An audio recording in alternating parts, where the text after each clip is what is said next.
A Czech Retrospective, next on International Focus. The Institute of World Affairs at UWM and Milwaukee Public Television present International Focus, a global magazine linking Wisconsin and the world.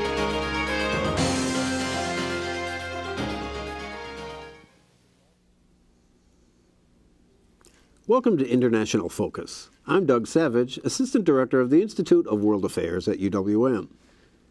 In 1989, the people of Czechoslovakia ended 4 decades of communist rule with a non-violent movement that came to be known as the Velvet Revolution. Just over 3 years later, in January of 1993, the country peacefully split into the sovereign nations of Slovakia and the Czech Republic. Much has changed in the 2 decades since the Velvet Revolution. The Czech Republic is now well integrated into the European Union and has been a member of NATO for over 10 years. The most recent Economist Democracy Index lists the country as just one of 30 full democracies among the 167 nations it ranked. For a unique perspective on this historic transition and some thoughts on what may lie ahead, we're pleased to be joined by Petr Kolar, the Czech Republic's ambassador to the United States. He previously served as ambassador to Ireland and Sweden and Deputy Minister of Foreign Affairs. He also worked as a foreign affairs correspondent and editor with a number of Czech dailies and magazines. Ambassador Kolar, welcome to International Focus. Thank you very much. It's a pleasure to be here. Well, if we could, I'd like to ask you to take us back many years, even before the Velvet Revolution, and give us some sense of the context in which sort of Czech foreign policy takes place. I'm thinking all the way back perhaps to the 1938 Munich Agreement. Now we've heard even in the American campaign about Mr. Chamberlain's appeasement, and I think few people really understand what went on there. From the Czech perspective, what happened in 1938? Well, the Munich Agreement was still perceived not only by Czech people, but many people in Europe, but even here in the United States, like the clear example of appeasement, the betrayal which could happen to the country which is close to you, but you don't care about them and about the country, about the people there, because you are afraid of your own faith. For Czechs, it was a real disaster. I would say for Czechoslovaks at that time. For many Slovaks as well, because we had only 20 years of our independence, regained independence after 300 years being part of the Habsburg Empire, where our language was almost lost. We were dominated by German culture, and then we were striving very hard to regain not only our culture, identity and national identity, but also our statehood. We got it in 1918 with a strong support from the United States, from Woodrow and our president at that time, actually the leader of the exile movement, Tomáš Garrigue Masaryk. He was here in the United States. He got a lot of support from our people living here in the United States, but also from the President of the United States. And we were building our democracy based on the same spirit like the United States did. Our constitution was actually very much inspired by the Constitution of the United States. We had this democracy for 20 years only. People were very much identified with that, with the Czechoslovak so-called First Republic. They were very proud of our democracy and our freedom. Actually, we had a lot of immigrants coming from Germany after the Nazis were prevailing there, from Austria, from Soviet Union. All those freedom-loving people were coming to this last island of democracy in the center of Europe. And then the Munich Agreement proved that our freedom-loving people, our democracy, is just a rubbish if we are not able to protect it and defend our values. The fact that France and Great Britain at that time, our allies, we had signed treaties with them, decided not to go into the war with Germany because of the country which is so tiny and somewhere far away. This fact is still very vibrant in our minds, and actually all our foreign policy is inspired by this constant fear that it could happen again. So that's why we are so internationally active. That's why we are in NATO. That's why we are in European Union. We can't rely only on bilateral treaties because it proved already that in bad times the best friends could prove as traitors. So that's the presumption of our foreign policy approach. So, would it be fair to say that sense of betrayal sort of after the World War II, sort of at some level, sort of allowed the communist takeover to go forward? Definitely. I think that in 1946, the year after the liberation of the country from the Nazi occupation, more than 40% people voted for communists. And they believed that this is the Soviet Union who could be kind of the guarantee of our security in the future. Unfortunately, it was partly also because of the agreements made between the great powers, the United States and the Yalta Conference. Yes, Yalta Conference, where they reached some agreement. What is the line between the liberation of made by American troops and what is the access of the Red Army? And I would say that for a lot of people, at that time, restored Czechoslovakia, that was kind of the signal that West doesn't care. And it was probably hard for people in Prague during the national uprising in 1945, when they knew that General Patton and his troops are already in Western Bohemia, and they were expecting that they will move forward. So they were fighting against the Germans in Prague, and nothing happened, actually. We had to wait for the Russian army to come. So that was something what actually definitely played some role in the minds of people, but definitely it was not something inevitable. We could resist that. It was very much up to our own decision, bad decision, very wrong decision. People noticed that very quickly after the communist coup d'etat in 1948, and it was hard to make some steps back. We were already part of the Soviet empire, kind of the Soviet sphere of influence, and there was a Cold War. So let's fast forward several decades. Can you talk a little bit about the dissident movement that preceded the Velvet Revolution? Well, we had different groups of dissidents, people who were, some of them were former communists, those who waked up after the tragedies and atrocities communists did in the 50s, executions of people and imprisoning of people. A lot of innocent people were in jail at that time, and so-called revolution was swallowing its own children and digesting them. So there were people who tried to be kind of the reformists. They tried to reform the Communist Party. The first serious attempt was in 1968, visible. Of course, they started a bit earlier, but this visible attempt was in 1968, so-called Prague Spring. And our dreams at that time were actually stopped and destroyed by the tanks of the Warsaw Pact, the Soviet tanks coming to our country.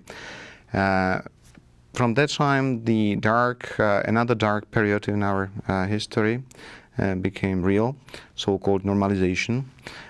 We were brainwashed, we were taught all the time that we are actually living in the paradigm, and you poor guys in the West, you are suffering because you are abused by the capitalists, and you actually are waking up with the dream how to invade us and destroy our paradigm.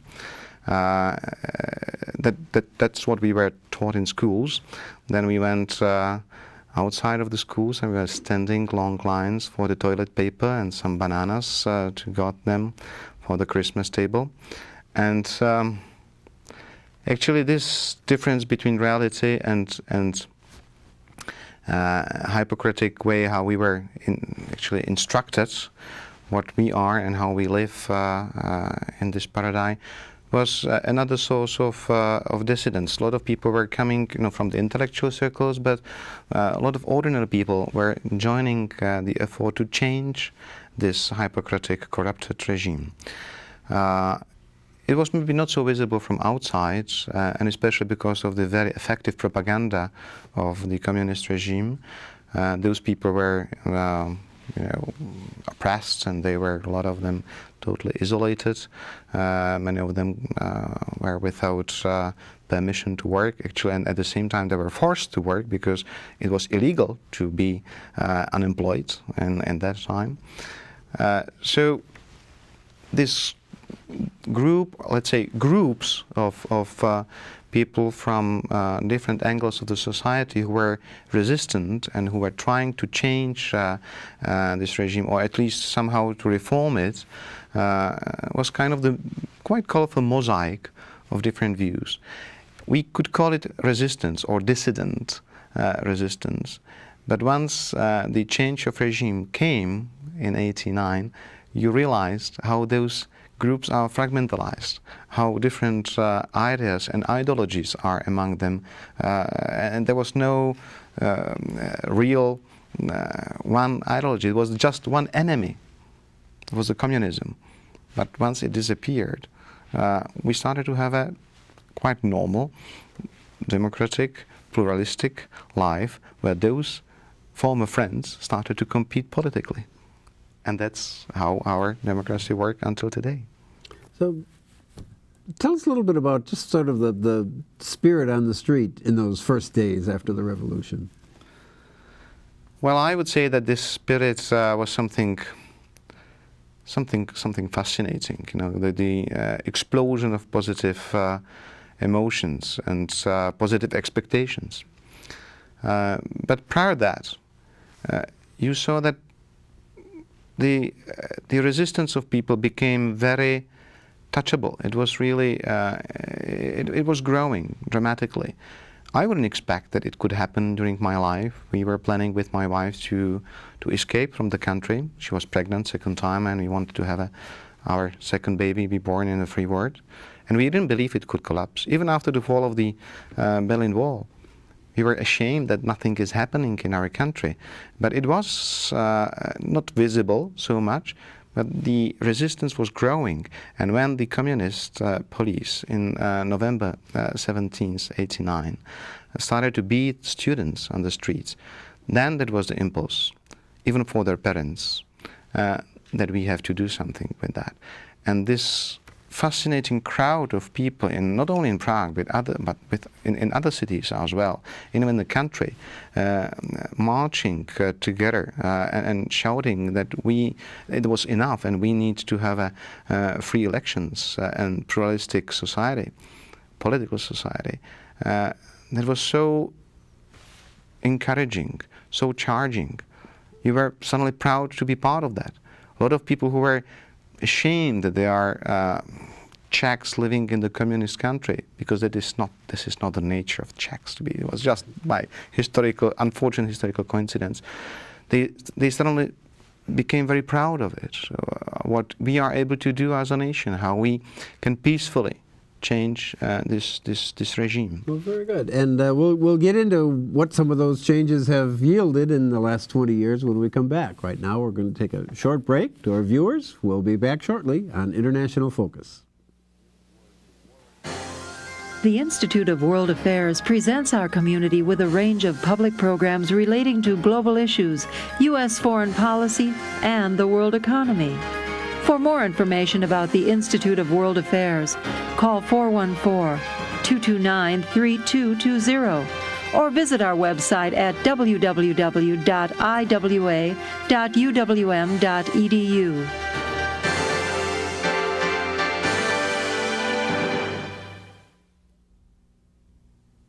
Welcome back to International Focus. We're taking a Czech retrospective with Ambassador Petr Kolar. Well, we're talking a little bit about those days immediately after the revolution. What were some of the first changes that the new government implemented? Well, what's important to know and to realize that we had elections only after 6 months from the Velvet Revolution. And paradoxically, our president, the famous dissident and leader of our anti-communist resistance, Václav Havel, was elected by the communist parliament. They were so much devastated, they were so afraid to do anything what would provoke public, that they elected Václav Havel as the president of the country. Then we had a first government which was actually kind of the conglomerate of the communist apparatchiks and dissidents. Their role, their goal was to lead the country toward the first free elections. And they did it quite well. It was strange to see dissidents who were sitting in who were imprisoned and who were jailed, sitting there for years to be in the government together with the communist general, who was the Minister of Defense at the time. But they have managed to lead the country. And then we had elections. After the elections, of course, the first changes were very much linked with the change of the century-planned economy. We had to build the free market economy, and we had to also change a lot of laws. It was a fascinating stream of changes which was coming every day. We had to privatize those companies which were state-owned. We had to also prepare the laws for kind of the restitutions. We wanted to give back the properties of people from whom it was stolen in '48. So it was a constant stream of changes which really was affecting our daily lives, and people were living with the politics. They were waking up and going to the bed with the politics. My personal life was incredibly changed. I suddenly got my passport. I could travel. I came to the United States in '91. Shortly after the revolution, I was the research fellow at the time in the Institute of Contemporary History. I got a grant here. It was something what I wouldn't expect it could happen in my life. So many changes, personal, even social. Well, I'd like to look specifically then at relations with the U.S., both in this period and afterwards. And I think some of what we talked about earlier, about the sense of vulnerability and the perhaps less than solid alliances is not unique to the Czech Republic. And I think we saw this reflected last July when a group of politicians and intellectuals sent a letter to President Obama. And if I could, I'd like to just read you a passage from that letter and see what your reaction might be. 20 years ago, after the end of the Cold War, we see that Central and Eastern European countries are no longer at the heart of American foreign policy. As your administration sets its foreign policy priorities, our region is one part of the world that Americans have largely stopped worrying about. Indeed, at times, we have the impression that U.S. policy was so successful that many American officials have now concluded our region is fixed once and for all, and that they could check the box and move on to other more pressing strategic issues. Relations have been so close that many on both sides assume that the region's transatlantic orientation, as well as its stability and prosperity, would last forever. That view is premature. Mm-hmm. Well, we are the victims of our own success, definitely.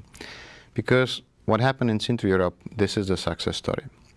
I don't want to speak on behalf of other countries, but speaking about the Czech Republic, look, internationally, as you have mentioned, we are in NATO, we are in the European Union. Speaking about NATO, Article 5 of Washington Treaty is the most solid guarantee of our security. Economically, as a part of the integrated Europe, we have no reason to complain.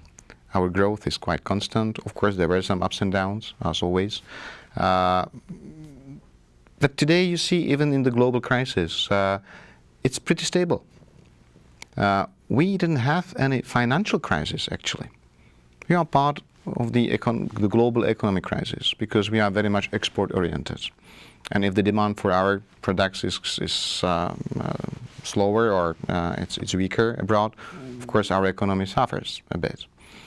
But we had no troubles with the financial crisis. We had our own recession in '97, and we learned something from that. We learned that, and actually our bankers learned, that if they are offering some money for some loans to somebody, that person or the institution should be able to pay it back.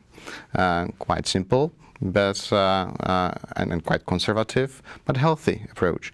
So we are really in stable shape despite the political crisis now we have at home. We have a caretaking government, but it works. This is the institution which is designed by our constitution in case that our politicians are not able to create the government. We will have elections. Our constitutional court is working. So from the point of view of our American friends, what else should be there done just to ensure Czechs that they are fine and they shouldn't be nervous? From the perspective from inside, well, we learn by, you have mentioned Munich, you have mentioned some other, or we are speaking about some other aspects of our international politics. For us, it was always better if the United States were on our side, and we were on the side of the United States. And because of a lot of troubles you, United States, and your administration, your president, must be dealing with and must solve, naturally, we are not in the center of your concentration, of your concern. There is no reason. But I think what's happening between the United States and between Russia, for example, kind of the attempt to reset the button with Russia, it is making some people in our part of Europe a bit nervous. Well, if I could, let's go to a specific case in the news, the missile defense issue. To what extent do you think, rather than the actual military efficacy of that equipment, was it a symbol of that kind of guarantee? And was it operate more on a symbolic level than an actual strategic level in terms of hardware? I mean, it was more about promises, was it not? Well, both. I am not the expert, and I'm not working for Missile Defense Agency in the United States. But, well, about almost 3 years ago, when we were approached by the U.S. administration, and we were told that we should negotiate about missile defense treaties, how actually defend our allies in Europe and here in the United States from possible attack from the region where Iran is. But it was not only about Iran. We were speaking about the region. We were giving, all those details and trajectories of possible missiles flying to the United States or to Europe. And as an ally of the United States, we had no doubts that if we are asked to work together, that we have to do that. There's no way, for the country like ours, with our history, with our experience, to only use the umbrella of others or built by others and profit from that and do nothing. That's why our soldiers are in Iraq. That's why our soldiers are in Afghanistan, why they are in Balkans. Because we believe we have to share our common approach towards the security of allies. And at that time, we were really told that the threat is imminent and it's real, and we have to do something quickly. We were negotiating with the United States about treaties, the main treaty about the location of the radar in our country, and SOFA, and some other treaties. It was quite tough, 1.5 years, tough negotiations, but very honest, very frank negotiations as it should be between allies. We were arguing about taxations and those things, location or the radar, and who will be protecting that. But finally we achieved very good treaties, I believe, from our perspective, but also from the perspective of the United States. Then you had elections, there was a new administration coming. They told us honestly that they have some doubts about the efficiency of that program and that they need to review that. Okay, so they were reviewing that. We were actually in the position of those who have to wait what the decision of the United States would be. But I should be also fair and to say that treaties in our country were signed but not ratified yet. A lot of people were waiting what would be the message from the United States, and that was the opposition in the country against that as well. Social Democrats were saying, you'll see, Obama will not continue with that. Now we have a new situation. We were informed that this missile defense designed by the previous administration is would be not so useful, but at the same time we were told that the missile defense must continue in different way, and we are ready to continue in different way. Well, Ambassador Kolar, I'm going to have to leave it at there. I'm sure our relations will continue. We'll look forward to having you again. To our viewers, we'll see you next time on International Focus.